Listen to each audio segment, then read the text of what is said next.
Brian P. You're watching Bad Seed Tech, and today we're taking a look at a couple of FX series mouse pads from Artisan. Artisan is out of Japan, and they make mouse pads and glides exclusively, and I'm sure I'll be butchering some pronunciation today, so bear with me. Both these are from the newer FX series, where they've included a tight lock stitch all the way around the edge of the mouse pad, so not only are you not supposed to notice the edge of the pad as you play, but it's supposed to improve the overall durability of the pad as well. I opted to grab a Shidenkai because it's the one you hear mentioned most often in the forums. It's kind of got like a near legendary status going on, and I also grabbed what Artisan considers to be its most accessible pad for beginners, the High-End. Starting with the High-End, it comes in 4 sizes, small through XL. I opted for the XL, which measures 49 by 42 centimeters. It's enormous on the desk and probably not suitable for anything outside of a 60% keyboard. They come in 3 levels of hardness. This one's medium, so it comes in right at 3 millimeters thick, while the others are 4 millimeters. It's got a slight cushion to it, and the bottom's not nearly as sticky as we see on the extra soft variety. It doesn't slide around on my lacquer desktop, but it does slide around on my wood top, so make sure you clean the surface really well. I have heard that you could wet the back of this pad with just a little bit of water to increase the suction, but be careful that you don't damage your wood desktop.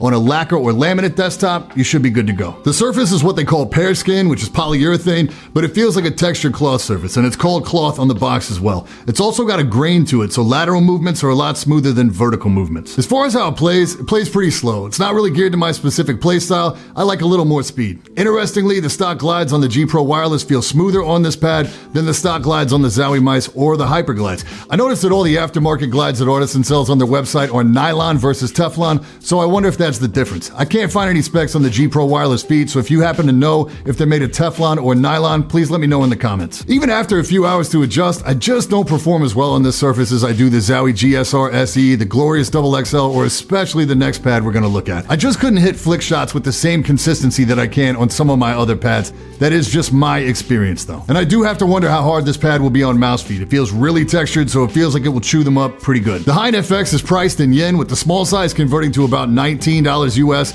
and the XL size is shown here, running about 36 bucks. Moving on to the Shidenkai, this is the one you've probably heard about because it has some really unique stuff going on with the coating. This one is XL as well, but this one I picked up in extra soft just to check it out. It has single cell foam and it has a definite give to it. The bottom's like little suction cups. Combined with the softness of the sponge, it sticks to your desk surface and it does not move. The big attraction of this pad is that it's sprayed with tiny glass beads, giving it a pretty insane glide. In addition to the all-out speed, it should also be really consistent, i.e. not affected too much by sweat or temperature. The combination of this glass-coated surface and the extra soft sponge gives this mouse pad some really unique properties. The surface has a really light glide, which means you can swipe fast, and the softness of the sponge means you can use pressure from your fingers to push into the surface to stop the mouse dead after you swipe. This probably works best for claw grip players, and it also probably wears out that glass surface faster. Obviously, you can use this same pressure technique on a thick, soft cloth surface, but then you're going to be dealing with the lack of speed generally associated with the cloth mouse pad. So out of the box, this thing has glide like a hard surface, but has the cushion and comfort of a soft pad. It's unlike anything I've ever played on before, and I'm absolutely in love with this thing. The big downside of this pad is that it is intended to wear down over time. Artisan likens this to race or track tires, which offer great performance but wear quickly, and they're very upfront about this on the website and expect that you'll be replacing this pad often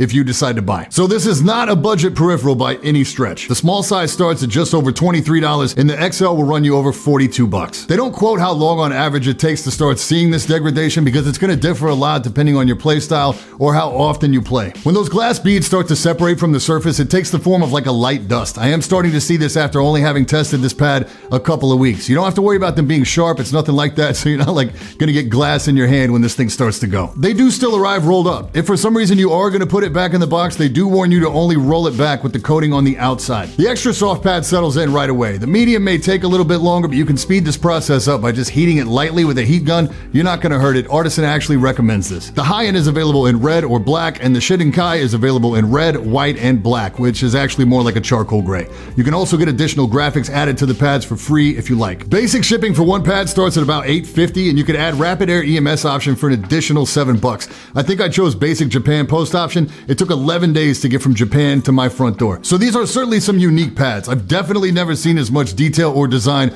go into a mouse surface before. Whether they offer any real performance increase versus another company's performance mouse surface is a little questionable, but there is something to be said for the fact that I performed significantly better with the Shidenkai than I did with the High-End. Very soon we'll be taking a look at a much cheaper, much more durable mouse surface that for me plays as well or better than the Shidenkai. But I do like the Shidenkai in the extra soft variety. It's a really comfortable, very quality pad. I can honestly say that it doesn't play similar to anything I have in my collection, and I've got a lot, including including the MP510 and the Novel Keys pads. It's just got a great blend of comfort and that insane speed that a lot of my other Surfaces lack. I think it is worthy of its near legendary status, but it's costly, and I wonder how long it's going to take to wear down before it noticeably impacts performance. There are also 5 other Surfaces available from Artisan. I'm getting ready to order a couple more, so in that video, we'll circle back around and address how well the Shinnenkai has worn. If nothing else, if you have a little money to flex, they are very unique pads, they look amazing on the desk, and they're sure to get a nod of approval from any fellow peripheral enthusiast. Assuming you're into that kind of thing. And that's it for this time. I'm Brian P. Thanks so much for watching. Don't forget to hit that like button, hit that sub button, and until next time, stay up.